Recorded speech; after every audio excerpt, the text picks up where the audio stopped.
Welcome, everyone, to the third annual Omer Aliyah, a 7-week spiritual bootcamp of personal elevation, or simply known as TOA. My name is Neuriel Shore. Thank you for tuning into the Hod Seminar of our 7-week empowerment series. TOA, in essence, is a global grassroots movement for every Jew around the world to use the power of Sfirat Omer to reveal our individual and collective greatness. Inside each of us is a light waiting to be unleashed, and by systematically rectifying spiritual blockages with Hashem's help, we will not only transform into the greatest versions of ourselves, but will also generate blessing for the world. Iteruta del tata, iteruta del ela. Our actions below will cause actions on high. By embarking on this journey together, we will travel in time from Pesach to Shavuot, forming a global collective consciousness of Ish Echad Belev Echad, one person with one heart, just like our people experienced over 3,300 years ago at the base of Har Sinai. I'd like to take this opportunity to recognize our sponsors and community partners who are part of this grand vision. For more information about being a sponsor, community partner, or about TOA in general, please reach out at omeraliyah@gmail.com.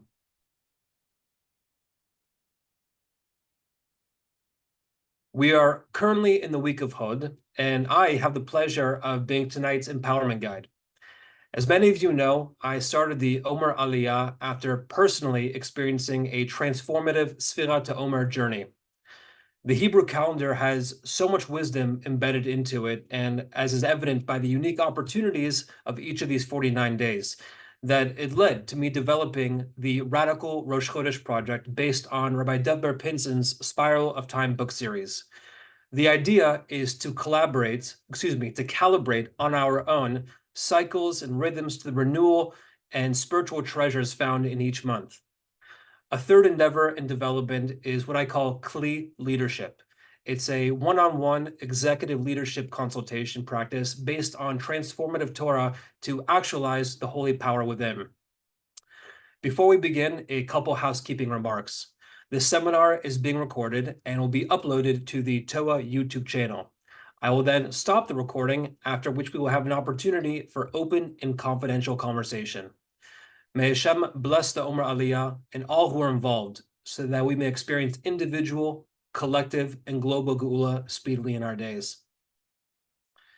So I'd like to use this opportunity to share my screen.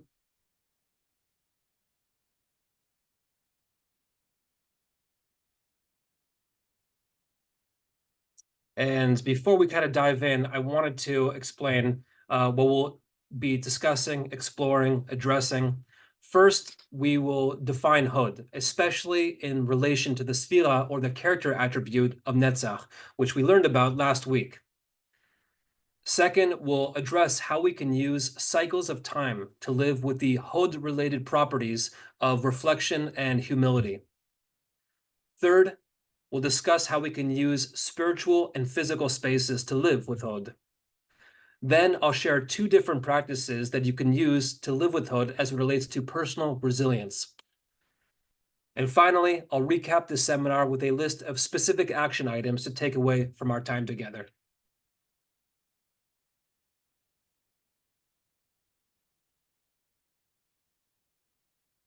Okay, so let's get started. Hod can be translated as glory, splendor, and is the root of the word hodaya, which means gratitude, and is fundamentally connected to notions of humility and healthy acceptance. Hod doesn't mean that we avoid difficulties with a defeatist attitude. Rabbi Label Wolf of Melbourne, Australia, explains that Hod means that we engage in life fully, and that choosing our battles carefully enables us to see the forest as well as the trees. We become open to the signposts that direct our steps. When the Kotzker Rebbe was 5 years old, he asked his father, "Where is God?" To which his father answered, "God is everywhere." The Rebbe then responded with, "No, I think God is only where you let him in." This story reveals so much about the potential to live with to live miraculously through the lens of Hod. We go through life limited by the constraints of our minds and fixed agendas, and oftentimes fall into the trap of thinking that our everyday realities are totally dependent on our individual efforts. And while it's important to take general responsibility for one's life, Rabbi Yitzchak Ginsburg explains that if a person pretends to act only with his own strength, then he can never surpass nature. But the moment he attributes his abilities to the Almighty and identifies all his successes with God, he can go beyond his nature.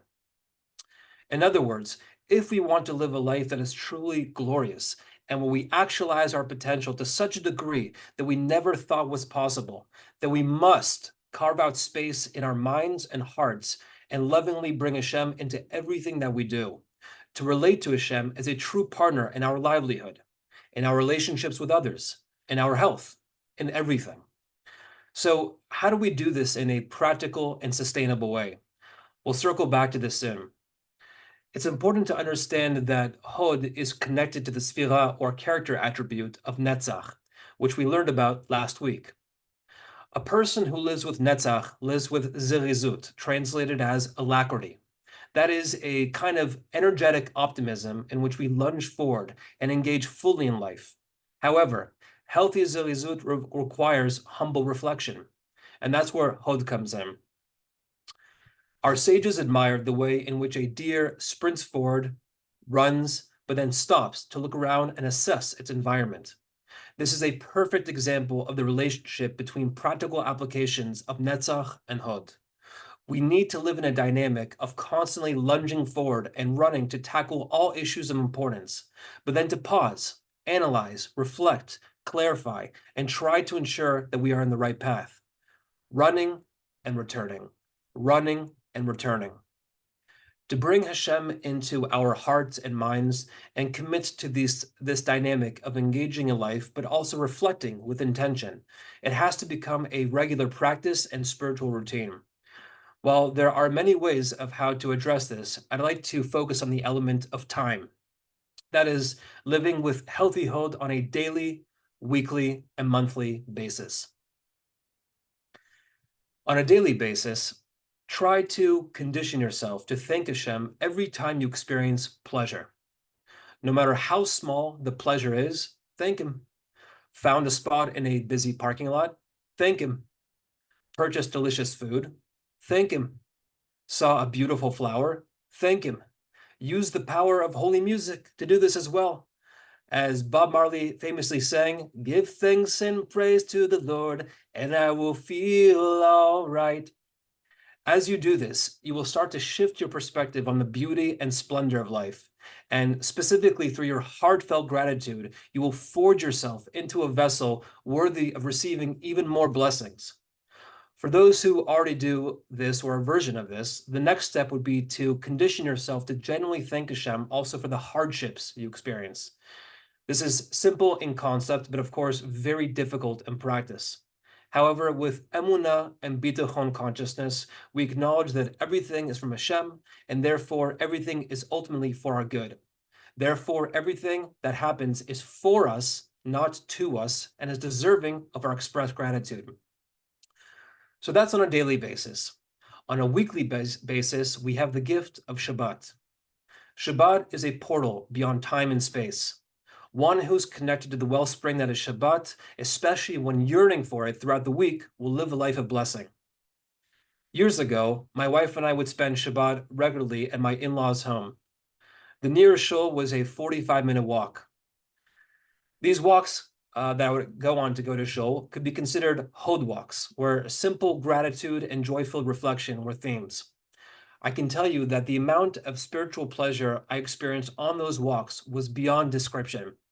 It was like Hashem telling me, because you are going out of your way for me from a state of love, mida connected mida, measure for measure, I will give you the unearned gift of entering into a state of mochen de gadlut, expanded consciousness, and allow you to melt into the moments so you can really bask in the pleasure of Shabbat. As silly as it sounds, those walks felt like Hashem and I were holding hands, except His hands were existence in its totality. There's a special word for this kind of pleasure, It's called oneg.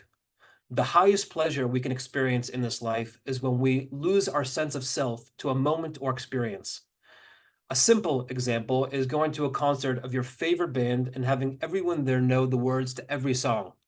All the fans sing their hearts out together and become one collective consciousness. This is just a small taste of the profound oneg that we have the opportunity to experience every Shabbat. There are few things more powerful than sitting at a Shabbat table with delicious food, surrounded by beautiful souls, giving over and receiving enlightening words of Torah, making a l'chaim over scotch, and losing yourself to a nigun, a wordless melody. Some of you will know exactly what I'm talking about, and others have yet to experience it. The collapse of self that takes place in moments like this on Shabbat paradoxically ends up making us more expansive and takes us to higher spaces where clarity is gifted to us. So this is on a weekly basis. When it comes to monthly opportunities for bringing Hashem into our hearts and minds and committing to the Netzach Hod dynamic of engaging fully in life, but also reflecting with intentional gratitude, we have Rosh Chodesh, the head of each month. Like with Rosh Hashanah, the word Rosh, head, is used as opposed to Rishon, first. Why? Just as the head directs the entire body, the start of each month directs all days that follow. It's not about sequence as much as it is about influence. Chodesh, month, is related to the word chadash, new, alluding to the fact that the start of each month, in essence, is about renewal. Just as the month has various cycles and phases, so do we on both individual and national levels. In fact, the first mitzvah given to the Jewish people after leaving Egypt was declaring Rosh Chodesh, declaring the new moon. So renewal is ingrained into our national psyche. Every month has unique themes and opportunities for intentional and elevated living. We are currently in the month of Iyar, and as we work on ourselves, it's a great opportunity to ask, to what degree do I mirror Hashem's giving nature by in turn giving to others? Am I truly receptive to moments in which I can give a kind word, a helping hand, or extended invitation? How conditional is my giving? The scope of opportunities that each month affords is beyond this seminar in Hod, but I invite you to join the WhatsApp group of the Radical Rosh Chodesh project that I started based on Rabbi DovBer Pinson's Spiral of Time book series. You can email me at omeraliyah@gmail.com, and I'll be happy to send you the link. So we discussed daily opportunities to bring Hashem into our hearts and minds and commit to the Netzach Hod dynamic, weekly opportunities through Shabbat, and monthly opportunities through Rosh Chodesh. I promise you that if you commit to one 12-month cycle, to use intentional time to express gratitude to Hashem, make him a partner in your various efforts, and utilize rhythms of renewal and pleasure, you will emerge a truly changed person and enter a madrega, a spiritual state in which you are primed to receive tremendous blessing from above.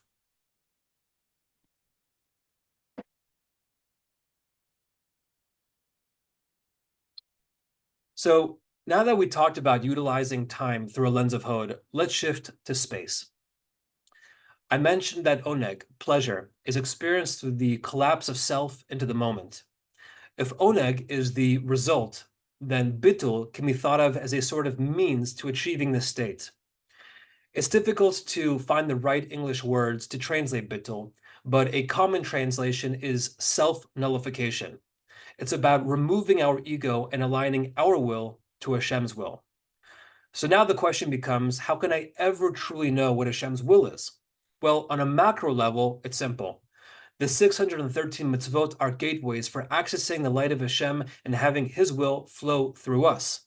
But on a micro-personal level, it's totally dependent on the unique variables that make up a person and his or her life. Regarding one of the most ancient Kabbalistic texts, Sefer Yetzirah, Rabbi Aryeh Kaplan, Zechron Livracha, explains that the difference between two types of paths, there's a difference between these two types of paths, the derech and the nativ. The derech is a public road, a route used by all people. A nativ, on the other hand, is a personal route, a path blazed by the individual for his or her personal use. It's a hidden path without markers or signposts, which one must discover on his own. One of the most effective ways to enter a state of bittul that will result in oneg is through the spiritual practice of hitbodedut. Hitbodedut is talking to Hashem without others present in a way that flows from the heart. It's not about prescribed prayers, but about unstructured personal expression coming from our emotions. One of the best places to engage in authentic and transformative hitbodedut is in nature. There is a reason why so many of us feel a sense of tranquility, majesty, and awe when surrounded by a natural, pristine environment, whether it's the ocean, desert, forest, or some other setting. These spaces allow us to think bigger, marvel in the genius of Hashem's creations, and to forge spaces in our minds that unlock the divine within. For centuries, our sages would engage in hitbodedut meditation in nature. God's name, Elokim, is commonly used in Torah when Hashem's sovereignty over the physical world is expressed. It's no coincidence that this name has the same numerical value, the same gematria, 86, as Hateva, nature. Here in Los Angeles, we are fortunate to have the Pacific Ocean right at our doorstep. Did you know that the Pacific contains more than half of the free water on Earth, is the largest of the world's ocean basins, able to contain all of the world's continents, and is also the oldest of the existing ocean basins? What an amazing opportunity that everyone on the West Coast has to utilize this natural wonder in connecting to the ultimate wonder of Hashem. On a personal level, I like to visit in a secluded part of the beach, center myself by burying my feet in the sand, and stare at the horizon, which is the only boundary that seems to separate sea from sky, representing to me the opportunity for bridging heaven and earth. Our sages explain that the Kisei HaKavod, Hashem's throne of glory, is connected to the blue color of the sky, and that this is connected to the blue of the sea. In fact, Rabbi Nachman of Breslov explains that when it comes to the second line of the Shema, Baruch Shem Kavod Malchuta Leolam Va'ed, in the future we will add the letter Hey and say Baruch Hashem Kavod Malchuta Leolam Va'ed. This will bring the number of letters in the two verses of the Shema from 49 to 50. Sound familiar? We have 49 days of Sfirat Omer, and the 50th day is Shavuot. 49 represents that which falls into the natural cycle of 7 times 7. 50 represents transcendence. And of course, it's no coincidence that the numerical value of Yam, sea, is also 50. As Jews, we live in the tension between 49 and 50, between earth and the upper worlds, between the body and the soul. And it's our mission to establish bridges which harmonize them and reveal Hashem's oneness. But let's bring it back to the practical application of hitbodedut. We carry a lot of stress in life. There are so many challenges to have to work through. And as I mentioned earlier through the story of the Kotzker Rebbe, you never have to go through it alone. Hashem exists wherever we allow him in. It's up to us. Hitbodedut in nature is a perfect way to de-stress, scream, laugh, cry, sing, and ultimately to reaffirm your trust in Hashem and to reflect on how fortunate you are to have this relationship with him. But let's go deeper. If we want life-changing, transformative results, then we need to try and enter a state of bittul, self-nullification. During your hitbodedut, I recommend deep breathing meditations that will enable you to go out of your head. Going back to the running and returning dynamic, when we inhale, this represents breathing in the world and all that life contains. When we exhale, this represents letting go for God and even giving our final breath as the ultimate sacrifice to him, as should be the intention when we say the Shema every day. Breathe in this world, breathe out your life from a place of total love and surrender. Rabbi Aryeh Kaplan's book, Jewish Meditation, which is referenced in the Omer Aliyah guidebook, is an excellent text that will enhance your hitbodedut journey, and I cannot recommend it enough. So throughout these weeks, let's run to Hashem's natural wonders so that we may return grounded with holy vitality, a sense of awe at the beauty and splendor of life and closeness to our Creator. Being humble, as is expressed through Hod, is also key to resilience and moving forward in life. There are two practices that I like to share to help with this. The first is a methodology for directly addressing adversity, and the second is a visualization meditation that I will lead based on Rabbi Nachman's teachings. As I've progressed in my own spiritual journey with Hashem, I have learned to be receptive to flashes of insight and convert them into practical action. It's why the Omer Aliyah, thank God, exists today. One of these moments of insight resulted in my coming up with a 4-step system for addressing adversity that I call being adept. Adept is an acronym for acknowledge, define, elevate, and then peacefully transcend. So when we deal with a challenge, first A, acknowledge. Simply acknowledge how you feel without any judgment. What mental state are you in? What emotions are you experiencing? How does your body feel? D, define. Try to understand the situation at hand and the circumstances that surround it. What lens are you using to analyze? Are you using a good eye or a critical eye? E, elevate. Sanctify the situation for Hashem. Forgo your personal agendas and try to align your will with Hashem's will. Create a Kiddush Hashem by removing your ego from the challenge, rising above it, recognizing that all suffering comes from our loving Creator, and that within suffering is a special light, which serves as the very key to our redemption. Be an Eved Hashem. And then finally, PT, peacefully transcend. Once we truly let go and let God, and genuinely thank Hashem for both the sweet moments and the bitter ones, then we will tap into the oneness of existence, which will empower us to move forward. There's a lot to unpack with this model, and it could be an entire seminar on its own. But let's address one example that many of us perhaps can relate to, at least at one point in our lives.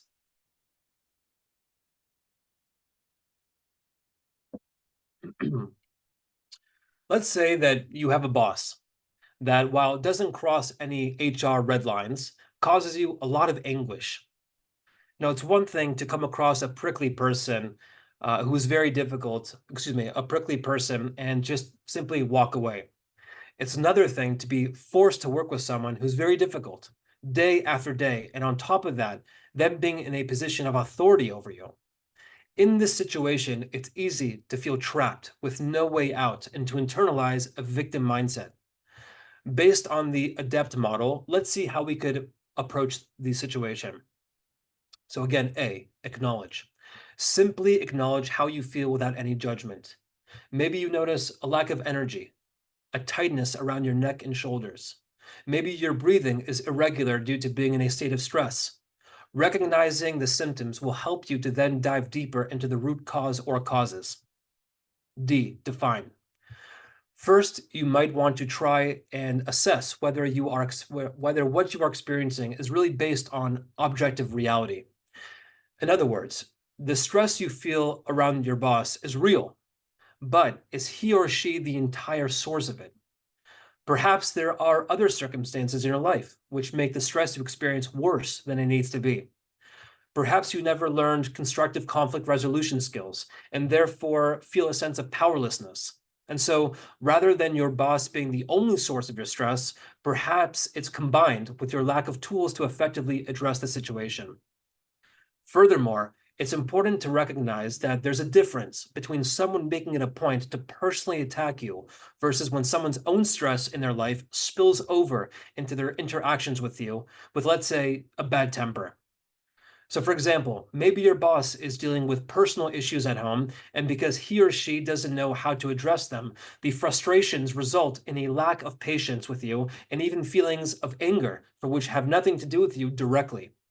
In other words, it's not that your boss has a genuine issue with you, it's that his or her frame of reference for handling their own challenges has now affected you.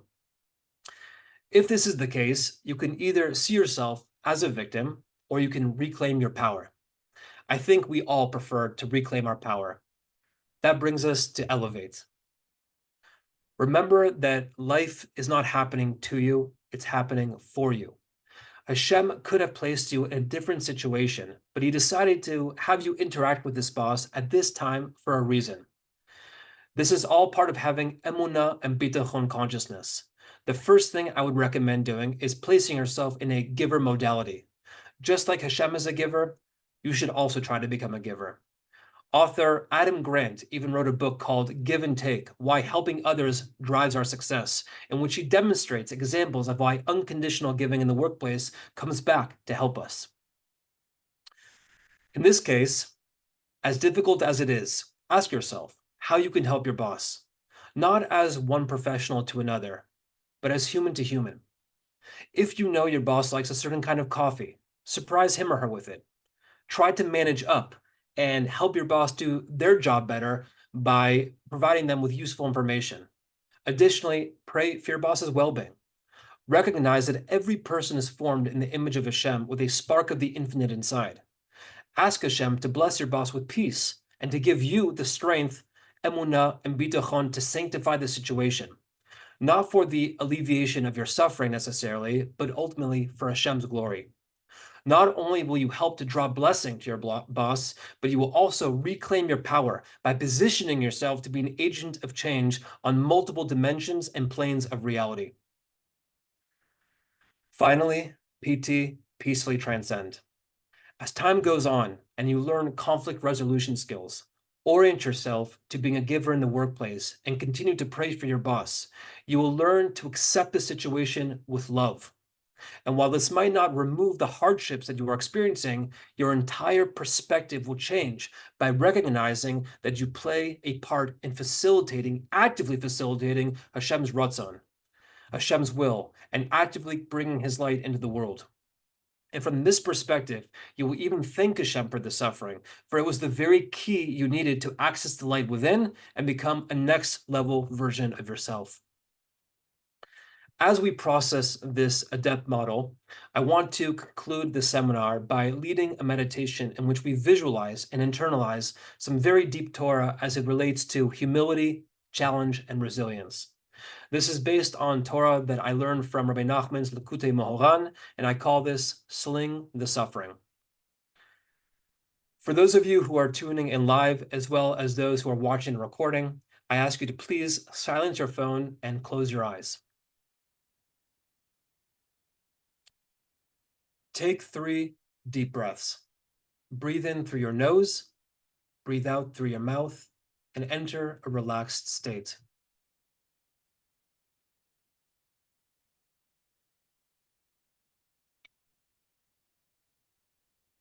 Now, I want you to imagine that you are standing outside.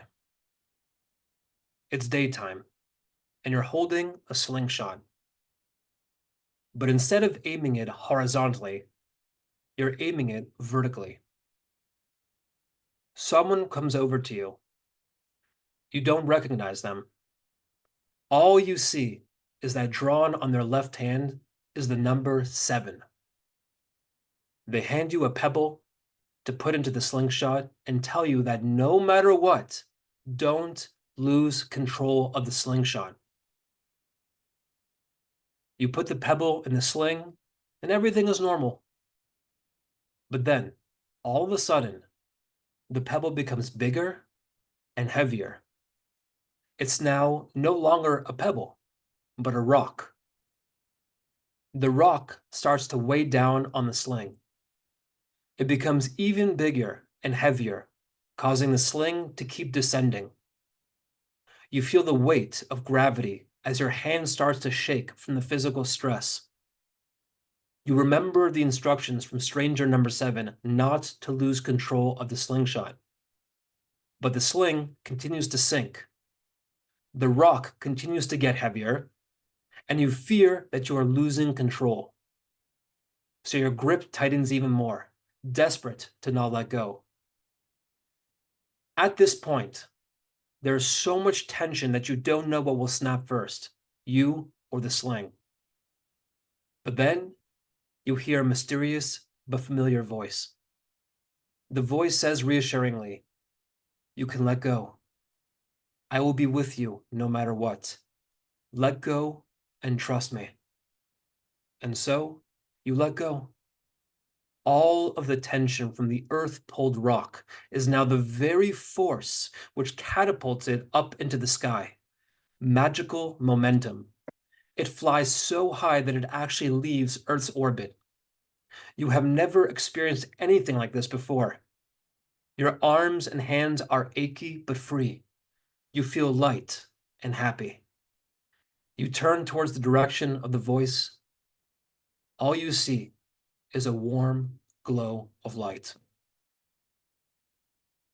Open your eyes. What does this metaphor represent? Stranger number 7 represents the world of nature. The slingshot is our agency in this world.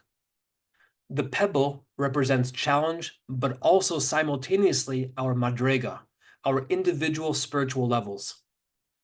As the challenge weighs down on us, we feel as if we too are sinking. But it's an illusion. The sling represents Torah and mitzvot, gifts from Hashem, which are the vehicles for transforming challenge into blessing. As the challenge weighs us down, our natural instinct is to hold tight and remain in control no matter the cost, even if it means that it will destroy us. But Hashem desires to be in relationship with us. He desires for us to choose life, to choose to carve out spaces in our minds and hearts in order to let him in. But it's up to us.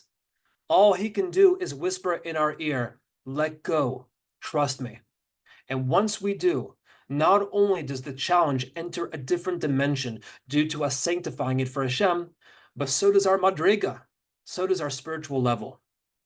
So that next time you're experiencing a challenge, whatever the challenge is, remember that Hashem is with you always. And that through the power of Hod, through the power of humility, gratitude, and joy, we will experience Hashem's glory, the pleasure of oneg, and limitless blessing. So to recap the points we went over in this seminar,